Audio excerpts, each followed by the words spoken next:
So now let's move to the second part. So the first part was all about him, and maybe it's not important who he is because it's about everyone, not just some specific person, every soldier, every person, everyone. So, think how it wakes the seeds. So now talking to us and like if, again, waking, the seed looks dead, but with a bit of help from the sun it can wake. Now the soldier is dead, but is he different from a seed? Think how it wakes the seeds. And again, people are seeds. People are seeds. And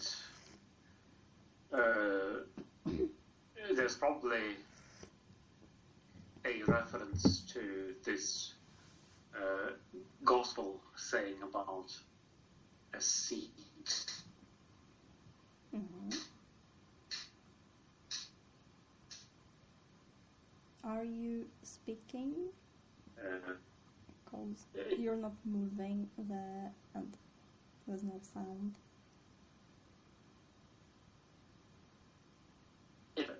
Try to reconnect maybe, because you just disappeared for a second or two. Huh? You just disappeared for a second or two, so I never heard what you said, if you said something. So people are seeds. Oh, oh dear.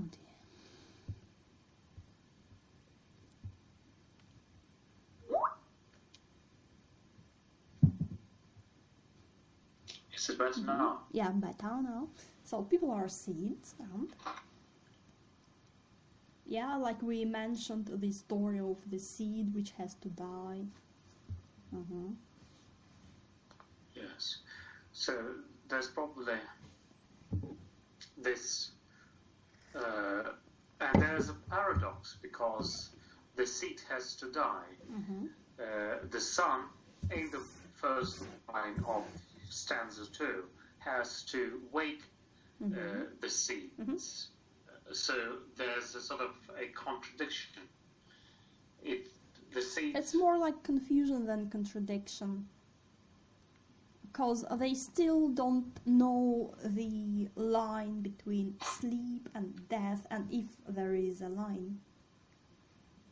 Mm-hmm. Yes.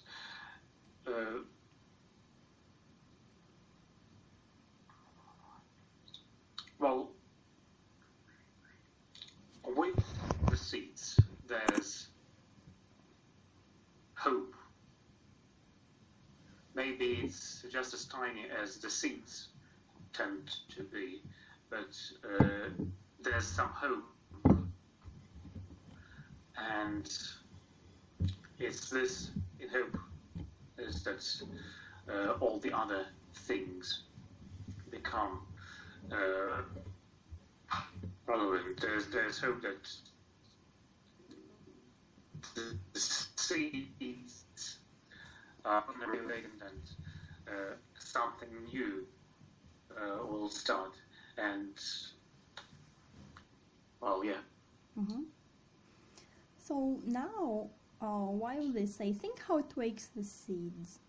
Again, first stanza, first part, they don't need any arguments.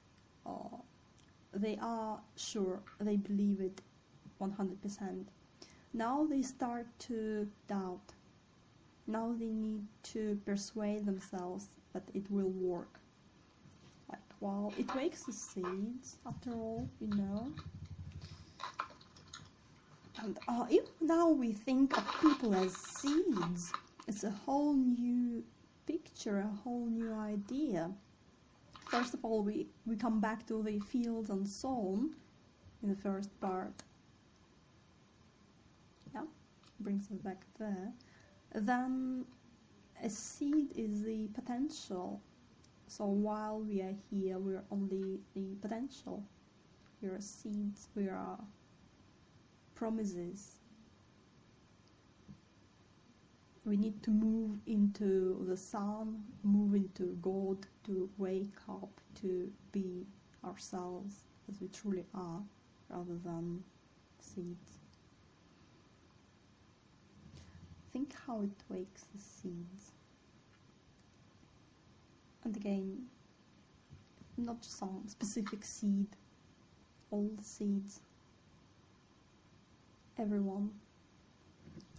Walk once the clays of a cold star. Now that's something interesting. We were on in a more or less real place, France, snow, and now we talk about clays of a cold star. So again, if they are naive and childish, then how do they come up with the idea of the clays of a cold star? Maybe they're not naive and childish, maybe they do know what they're doing, but still there's a mystery which they do not comprehend. And then again, walk once is exactly the second line, evoke him once. Yeah, please. Yeah. What is this cold star? Are they talking about a remote planet? Are they talking about planet Earth? Is planet Earth a cold star where life exists thanks to the sun, and where people appear out of clay, as in the biblical story. So you see, people are the clay, but people are the seed as well. There's no contradiction in it. So we have the connection. Gently its touch awoke him once, and he awoke once the clays of a cold star. Okay, so the clays, again, clays, plural, interesting. We may say, a man is made of clay, but now we have a cold star. Yeah, in contrast to the sun's warmth, because we are talking to the sun here in the poem. We perceive it as good old sun. So there's something full of life as far as the sun in the poem is concerned. And then there appears a star. Again, if it is a star, it doesn't look as big to us as the sun does. It doesn't look as warm as the sun does, but still we pay attention to stars, and people might even connect stars with events in their own lives. So we feel somehow connected. Well, you're not connected. You're Although disappearing a bit.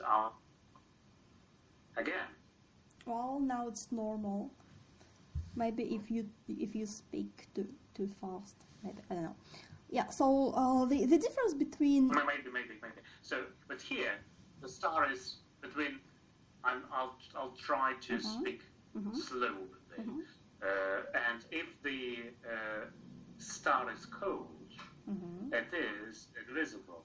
And if the star is cold, it is a strong contrast as far as this warm old sun is concerned. So there's warm sun with its gentle touch, and there's cold star, which is Death you can even Star. feel. Yeah, you can even feel it. You can even feel yourself touching this cold star and maybe just doing like that because it's too cold. It doesn't want to have anything to do with you. So the difference between the sun and that star is that the sun is the singular, the specific one sun, but a star. Yeah. There are many of the kind, and maybe a cold star is a body which Invisible. has. It doesn't have to be invisible. If it's cold, doesn't mean it's invisible. It Heat doesn't. and light are not always connected. You know. Okay. Maybe it's the form of a man, hands and legs and head, and it's kind of a star shape altogether, maybe. The clays of a cold star, so maybe each person is a star, because the body is shaped more or less like a star, like we draw stars, or like 5 rays. Yeah? But it's a cold star until the sun, God, spirit, life wakes you. And we have coldness, we have snow before. Clays of a cold star. Again, you normally you don't connect stars and clay. You connect stars and light, lightnings, something more gaseous, less substantial. But here we connect clay and star. So maybe it's a person. So we are all as big as stars, but unless there is the sun, it's a dead star, it's a cold star, it's just clay, it's nothing. Yeah. And the stars are usually visible they are visible in the evening and at night, at least to a normal observer. So if there's a star, it means there's no more sunshine. It's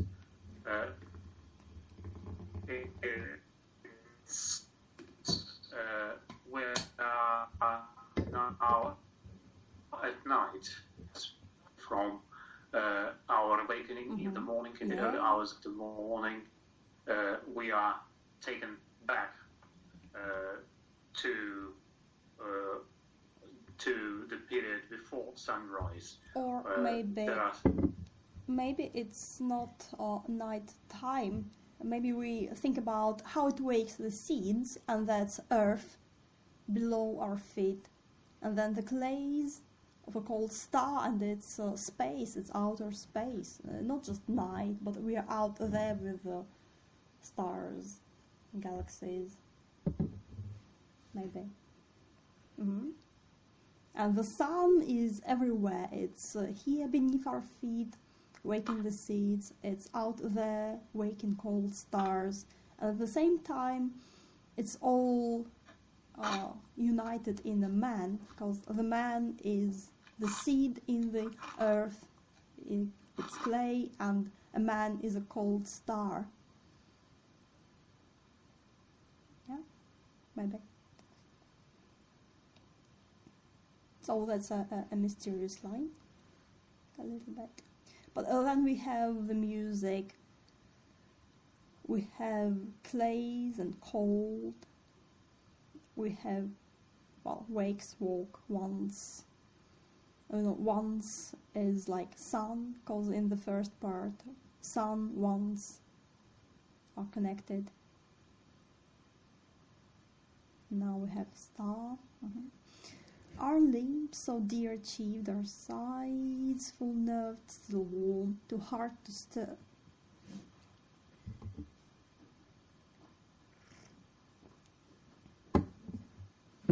So think how it wakes the seeds, walk once the clays of a cold star. So we go down into the ground, we go out into space, And we come back to man, we say, our limbs. So dear achieved. Why dear achieved?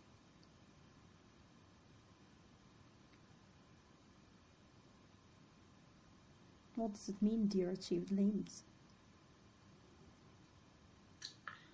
Well, it means that they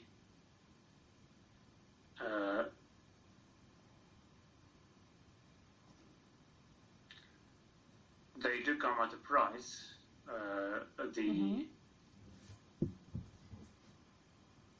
Maybe a literal understanding that many people lose their limbs in the war.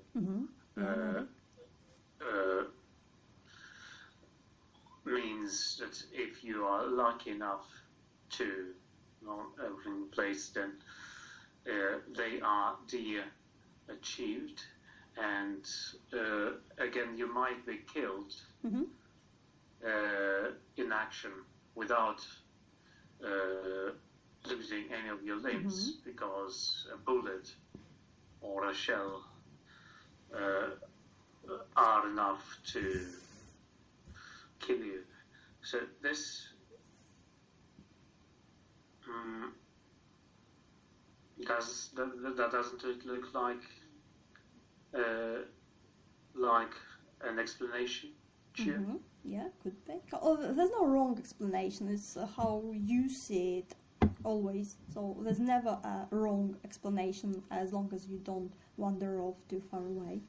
So that's quite reasonable. What you say? We may also say that dear, again we have gentle, we have kind, now we have the word dear. Again, some sort of kindness and humanity. Achieved, maybe apart from what you say, maybe it's connected with aching, pain, maybe. Oh yeah, that's a good explanation. Dear achieved. Sides. Seeds, sides. Star, stir. So again, there's some confusion in the phrasing. What are they doing here? They're touching him. They're touching his hands, his sides, because they can feel them. They say they're still warm, full nerved, still warm. Yeah, so move him into the sun. Again, touch him, move him. But it was the sun that was touching him, and they waited the whole first stanza, and nothing happened. They don't understand it. How is it nothing happened? Now they're trying to kind of poke him again to help him, to reassure themselves. So again we have the contrast between cold star and warm, still warm sides. Full nerved.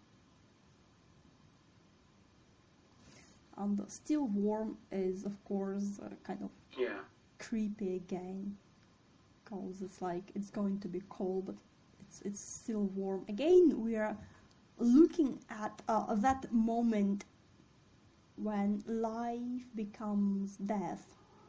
A person who used to be alive becomes, well, basically a piece of meat as the spirit leaves him. And it happens quickly, it happens in a second, and the body still looks like it may function, like it's still warm, it still has its nerves. And it's really, really deep, really, really important, that specific moment. Because if you look at a person who's alive, you know, that's a person who's alive. If you look at a dead body, okay, that's a dead body. But here you look at this specific moment of transition, captured here. And when it still seems that they can reverse it, that the sun can reverse it, that they can reverse it. Again, the moment of uncertainty, or maybe it is already certain, but they just don't want to admit it. So for them, it's still uncertain. And it is a great mystery how 1 second you're looking at somebody who is dying but is still here, and next moment it's a body, and there's all the difference. And they are in that moment. They're not looking at the dead person. They're looking at the moment in between life and death.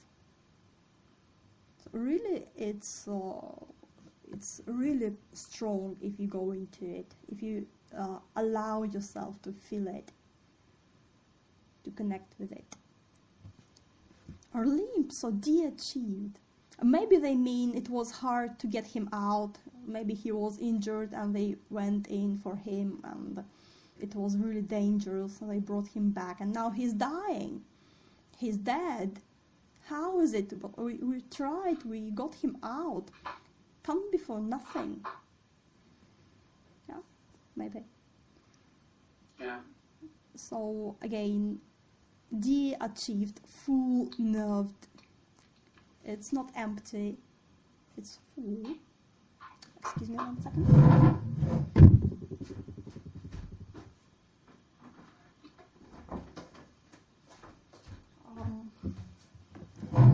Full nerve.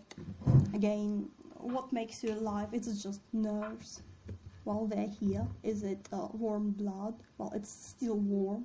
What's missing? What's wrong? Too hard to stir. So on one hand, still warm, still soft. At the same time, it's already too hard. Too hard to stir, but at the same time, just too hard. Already.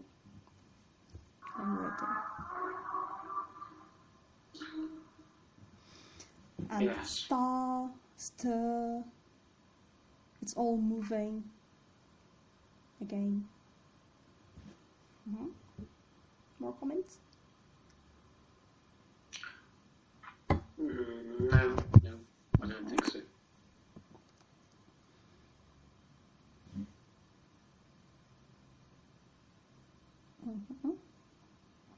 And we talk about limbs and sides, which again a bit strange because they don't they don't look into his face, or they're not trying to say hands, legs. So it's something more general. And sides. What are the sides? Yeah, that was a bit strange. Why aren't they mentioning the sides? So again, we may say maybe it's obviously the side of life and the side of death, maybe. Like a person has different sides, left side, right side, but it's still one person. Maybe. So he is there, the body is complete, but it means nothing. So we have here this, again, fluctuation between cold and warm, the warm touch of the sun, and then snow, and then a cold star, and then still warm. And now what they're doing, so the first part, they're certain, they think it will work. Second part, they are not so sure. They start, again, talking to themselves, like, think how it wakes the seeds. The whole ending is questions.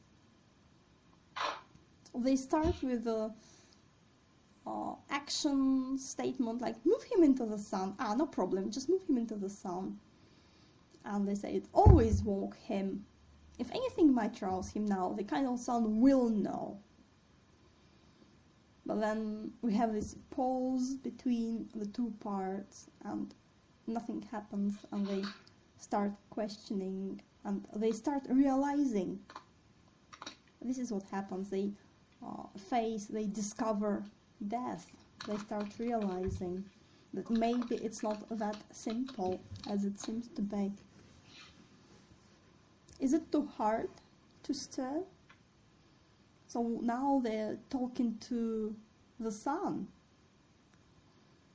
They kind of accuse the son, like, he's not that dead. You can wake him. What's so difficult? Look, he's still warm. Just help him a little bit. Is it too hard to stir? If you can wake the seed, which is kind of dead, then what's wrong with waking a person who is still full nerve? Was it for this the clay grew tall? Tall and proud. Uh-huh.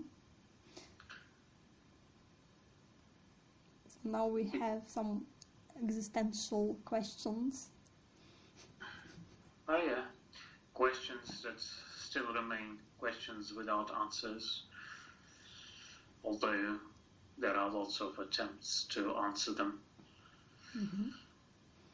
Yeah. So was it for this? To die in a field, in a alien place somewhere? Yeah.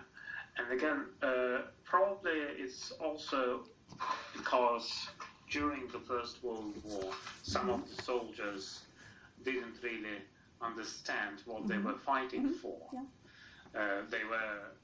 What wasn't something like fighting the enemy that invaded your country. It was very often something strange, and of course, for the British soldiers to fight in France was just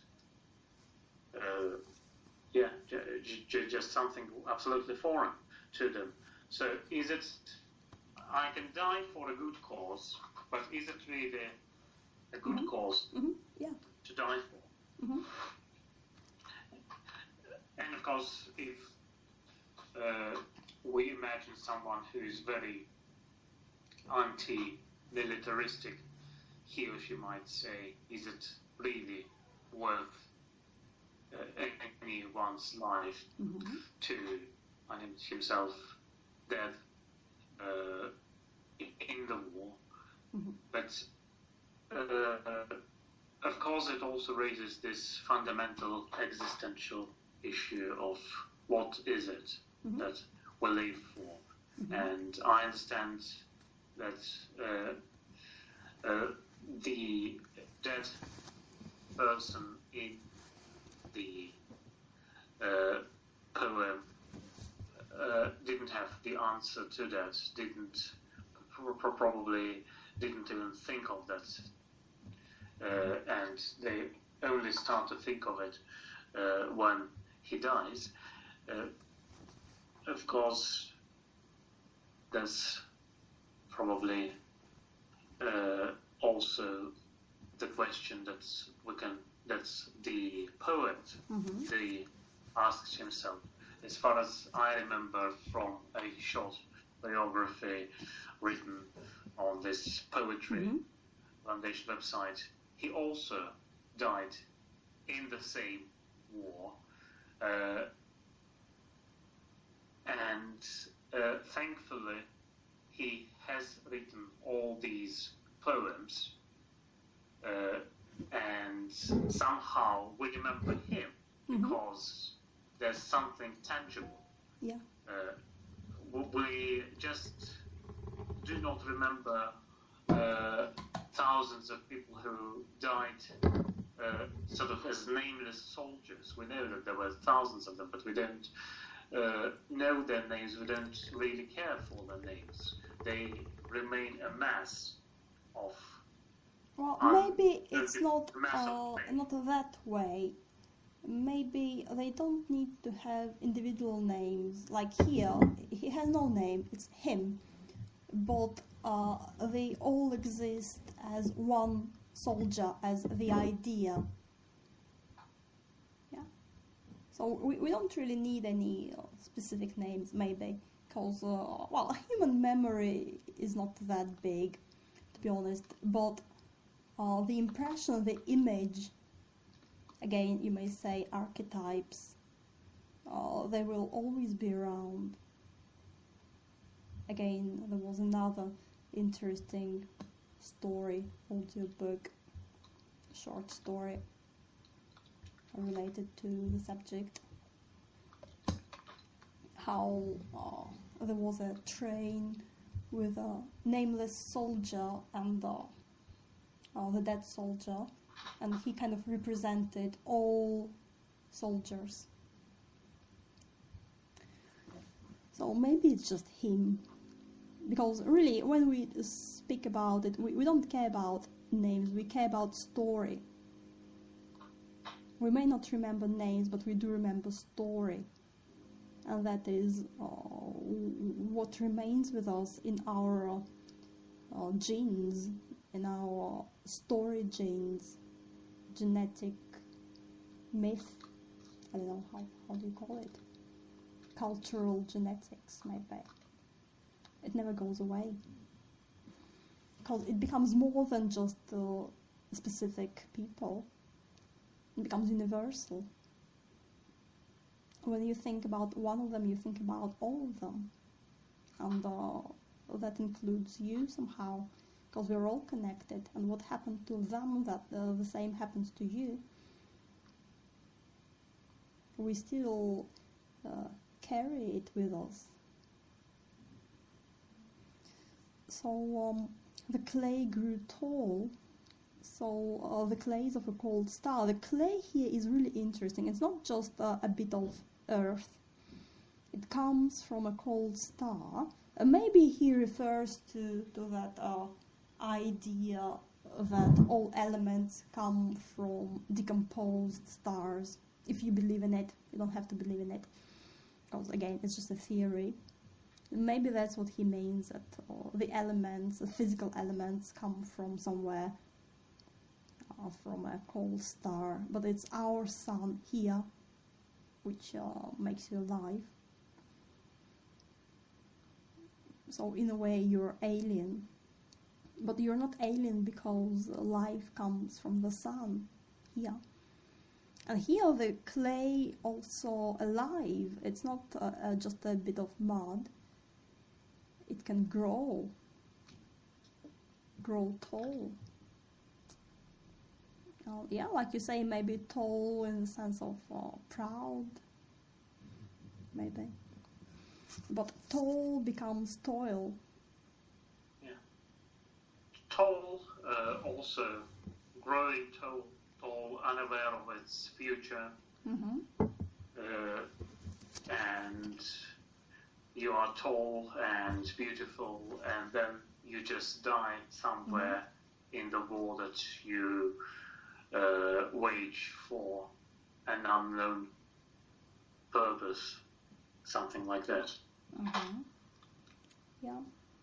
And then tall, you may, as we have sounds floating around, you may say tall is related to talk, told, being told. Maybe it's related to toll as in bell tolls. Maybe we have the sounds floating around with that too. So even if people, you, me, are made of clay, it's not again just normal clay. And clay in it has lying down. So we have waking, rousing, and the clay lying down. Maybe we're reading into it, but we can feel it, I guess. Was it for this the clay grew tall? So again, questions, and no answers. Who can answer it? No one can. Or maybe only you can answer it. Oh, what made Thatcher's sunbeams toil to break Earth's sleep at all?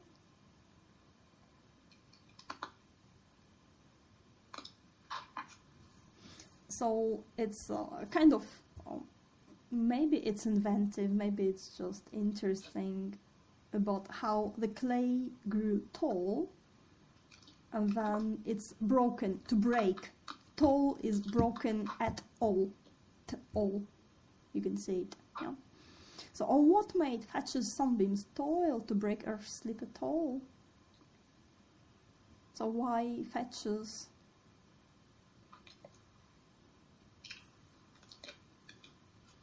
Silly old fool, unruly son, why dost thou this? Why Thatcher's? We start with saying, seeing the sun as a kind, maybe a parental figure. And now we say that the sun is Thatcher's. Why? What's Thatcher's anyway? Well, nothing happens. The sunbeams are there all right, but they do not produce any results. And in that sense, they are Thatcher's, sort of silly and sort of futile, useless. Because that's what we expected. And that's again, brings us back to the existential question number one. Why are we here? Why does the sun shine upon us?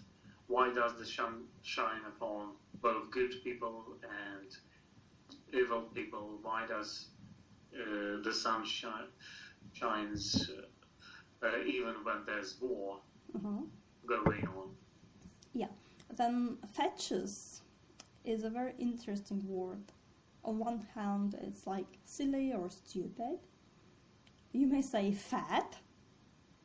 You're fat, stupid son. But really, I guess there's fate, like destiny. And in that way, because if we connect sun with God, then obviously we talk about destiny, fate, some powers beyond our imagination. Yeah, so fates. And in that sense, fate is stupid. Fate is fatuous. What's the origin of the word fatuous? Let's investigate. Fate, U-O-U-S, fatuous. Has to be somewhere. So at the same time he says, you're stupid, you're not doing what I want you to do. At the same time he says, I admit that you represent the greater forces, greater powers. At the same time it's saying that fate, greater, is silly. That it's not. Okay, what is?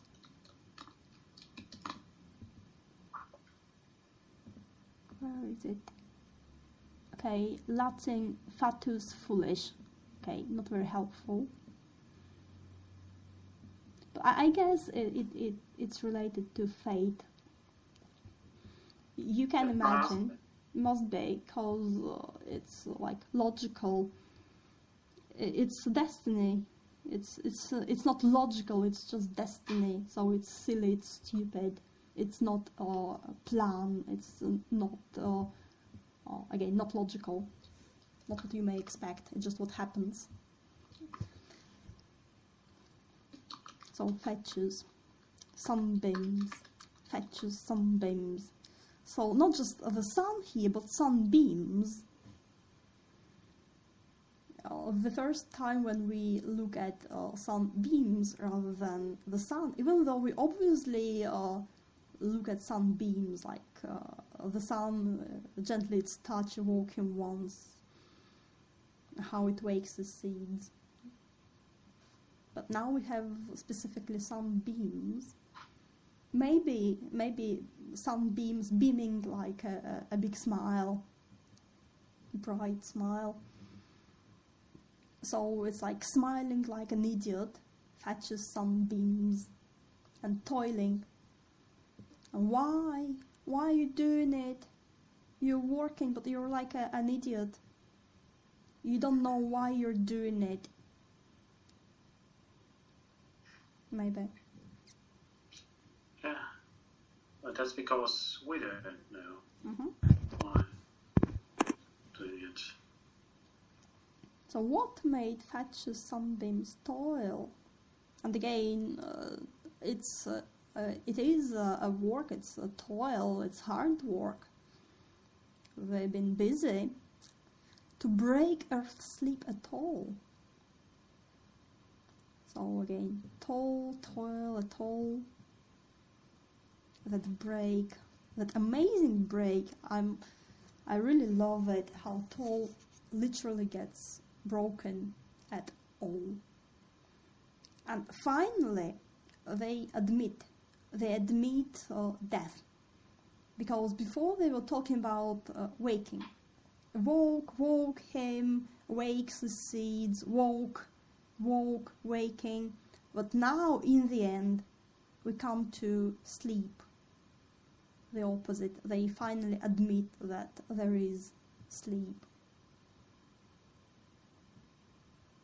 Then, of course, the question itself, if you die, why be alive in the first place? Why break Earth's sleep? If you are, let's say, you don't exist, you're kind of asleep. Why wake me if I'm going to die anyway?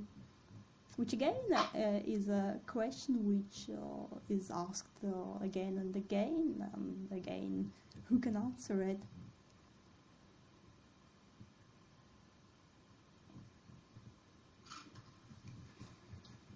And here clay becomes earth.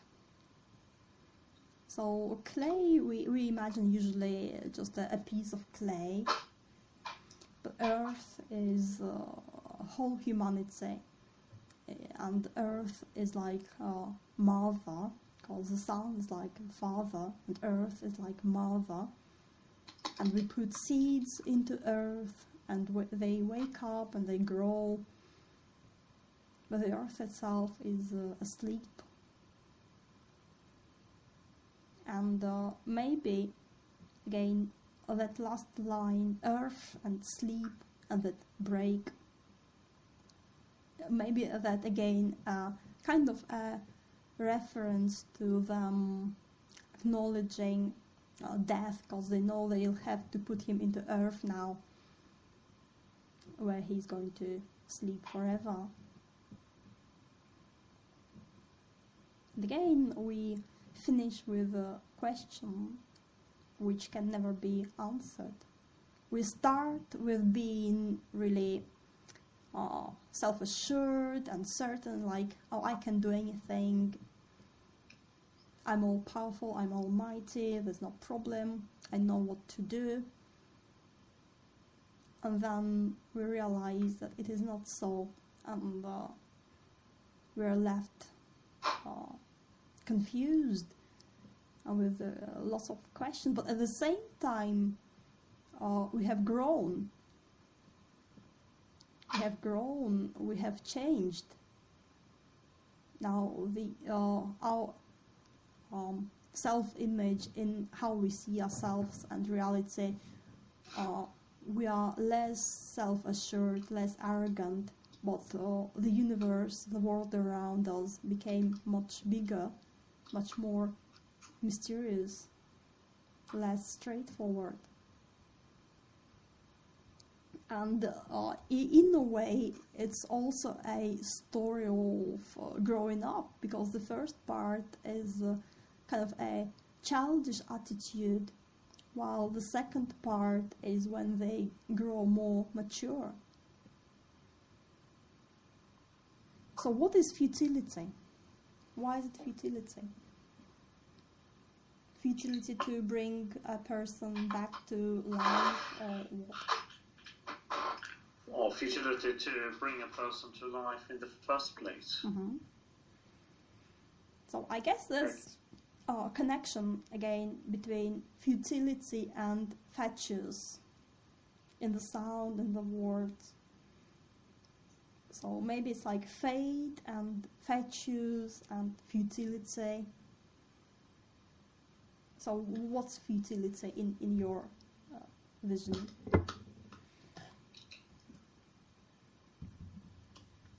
A lot of futility is the futility of life, the futility of the war, and of course the futility of our attempts at being grand, self-assured, maybe arrogant. Yeah. As someone says, when there's this feeling that you're great slipping into you have to think about some sort of embarrassment to help you better understand that you are not that proud and great as you might think you are.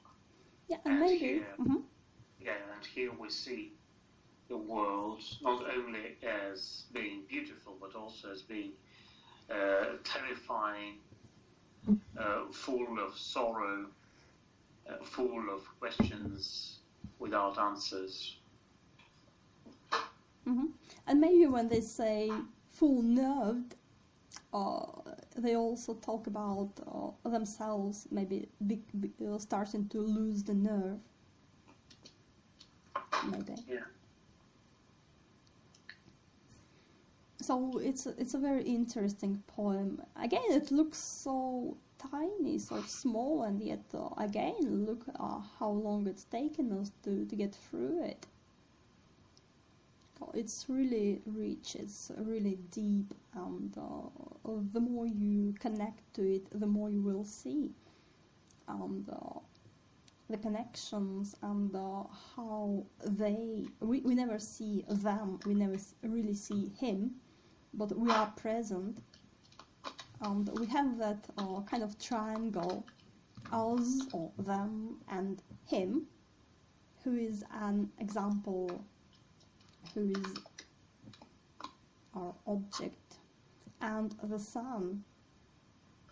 So again, John Donne and do not ask for whom the bell tolls, it tolls for thee. If he can die, then I can die too. It's not the question of him being dead, not that much. It's a question of me being dead. And we have the sun. If anything might rouse him now, the kind old sun will know. So we suppose that the sun has the answers, but the sun doesn't answer. Keeps its secrets, or maybe we are not ready to hear it. Maybe we just won't understand it. We don't know.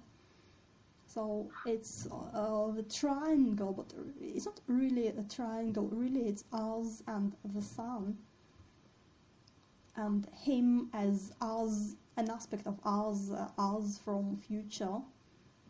No difference. Us, him. Yeah. Okay. Anything else here? No. So it's a beautiful piece, really beautiful. Okay, thanks. Many thanks to you. Well, many thanks to the Gnomiki, really.